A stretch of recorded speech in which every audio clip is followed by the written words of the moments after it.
entre los temas para cerrar la mesa, mi querido Hamlet Almaguer, estoy recibiendo por parte de nuestro jefe de información, Mario Toledo, esta copia, esta imagen del acuse de la recepción en la Cámara de Diputados de este oficio que firma Sandra Cuevas, precisamente, un escrito inicial de solicitud de juicio político. Probable responsable, Claudia Sheinbaum, jefa de gobierno de la Ciudad de México. Dice así: secretaria general de la Cámara de Diputados del Congreso de la Unión, Sandra Chantal Cuevas Nieves, como ciudadana mexicana y como alcaldesa de Cuauhtémoc en la Ciudad de México, señalando como domicilio para oír y recibir notificaciones,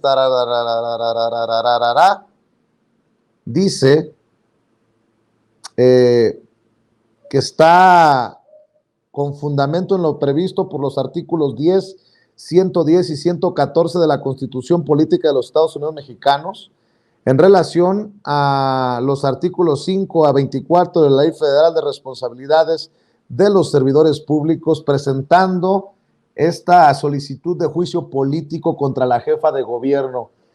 Si me permiten la expresión, más allá de las simpatías que alguien pueda tener sobre tal o cual aspirante, en este caso, si es usted seguidor de Claudia Sheinbaum o no, hay que decir con todas sus letras que es un descaro de Sandra Cuevas presentar esta solicitud de juicio político cuando hace unos días fue exhibida por una campaña negra, una campaña sucia, por tener volantes y mantas en contra de la jefa de gobierno en las oficinas de la alcaldía Cuauhtémoc. Pero bueno, mi querido Hamlet Almaguer, tus opiniones, tus comentarios. La Constitución permite, y la Ley Federal de Responsabilidades también, que cualquier ciudadano presente demanda de juicio político. Entonces, bueno, ahí no hay ninguna novedad.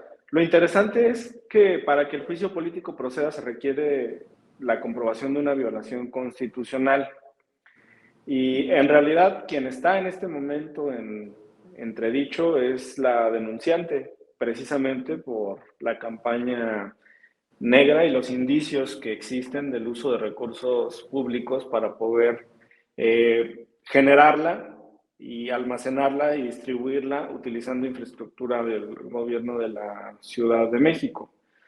Entonces, bueno, pues será muy interesante ver cómo toman también los diputados locales del Congreso de la Ciudad esta denuncia que sé que está presentada ante la Cámara Federal, pero me refiero a la violación constitucional, porque igualmente nosotros estamos abiertos a que cualquier ciudadano, algún legislador del Congreso de la Ciudad, el propio Contralor, la Fiscal General de la Ciudad de México presenten demanda de juicio político contra Sandra Cuevas.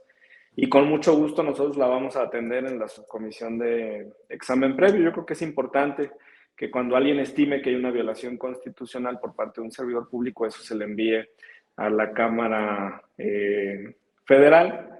Y regresando un poquito a otros temas, ¿quién es Maru?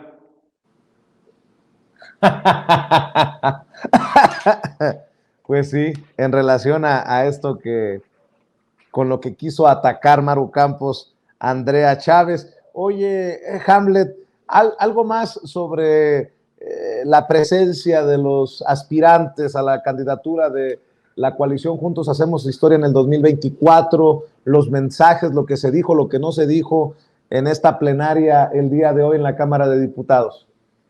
Sí, claro, muy breve, en orden de aparición.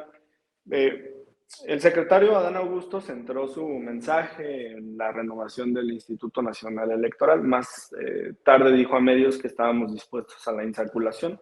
A mí me parece que es un método justo, porque entonces el cargo se lo deben a la suerte y no a un partido político. Y por eso, al conocer la amplia audiencia de tu programa de Sin Censura, pues invitarlos a que participen en la nueva convocatoria en cuanto se emita. Seguramente habrá una etapa de examen de conocimientos y después podría existir un sorteo para definir quiénes serían nuestros consejeros. Su mensaje también de ir al territorio, esto no es inconstitucional, pues hay una obligación de los legisladores también de atender a sus electores para que no vayan a empezar ahí con golpeteos contra el secretario de Gobernación.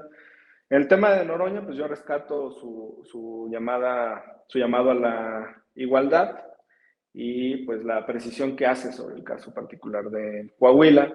El tema de la jefa de gobierno, pues muy destacables sus obras en la Ciudad de México, mostró imágenes del trolebús elevado, del cablebús, cómo el transporte masivo se destina precisamente a las zonas pues más desfavorecidas de la ciudad, con mayor atraso en infraestructura y en servicios que generan también un impacto de desigualdad y de pobreza, eso es natural. Y bueno, pues el senador Monreal abrió su presentación criticando a nuestro coordinador y luego hizo alusión a que existen cientos de minutas en ambas cámaras, esto es reformas que están aprobadas en una de ellas y pendiente en la otra. Y después se puso a promocionar su libro.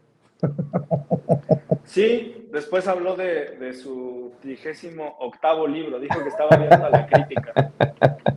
Con mucho gusto lo vamos a leer, ojalá que tenga un capítulo de la traición. Y finalmente, el canciller Marcelo Ebrard, con algunos datos muy interesantes, fíjate, los 10,000 beneficiados de los programas del presidente López Obrador, Jóvenes Construyendo el Futuro y Sembrando Vida en El Salvador y en Honduras. Esto ha generado pues una disminución muy relevante de la migración desde El Salvador y una menor desde Honduras, pero hay incrementos en Cuba, en Haití y en Nicaragua, entonces anunció que el programa se trasladaría. También hubo un acuerdo con el Banco de México y esto beneficia a todos nuestros paisanos, que sé que muchos de ellos ven tu programa, para que puedan utilizar la matrícula consular para identificarse en la prestación de servicios del sistema financiero mexicano, del sistema bancario. Esto les va a ayudar muchísimo.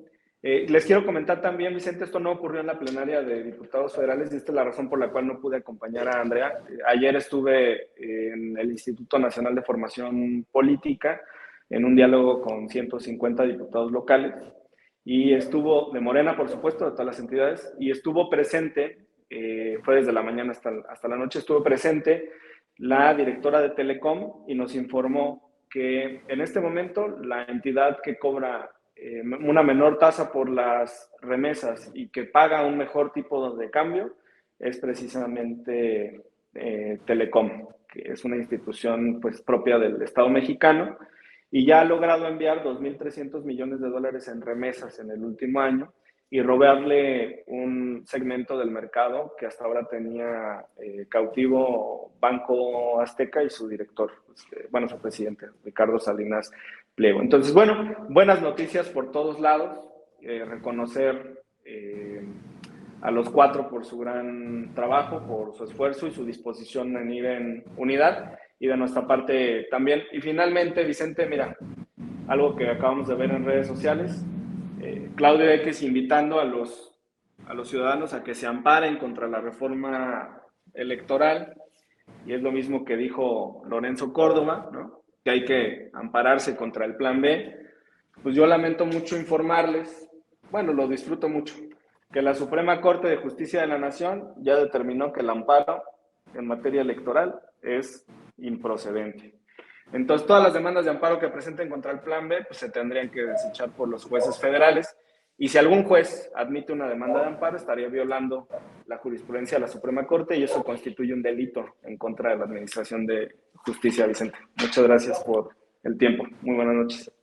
Eso le pasa a Claudio X González por asesorarse con Lorenzo Córdoba y no escuchar a alguien que le sabe como Hamlet Almaguer. Mi querido Hamlet,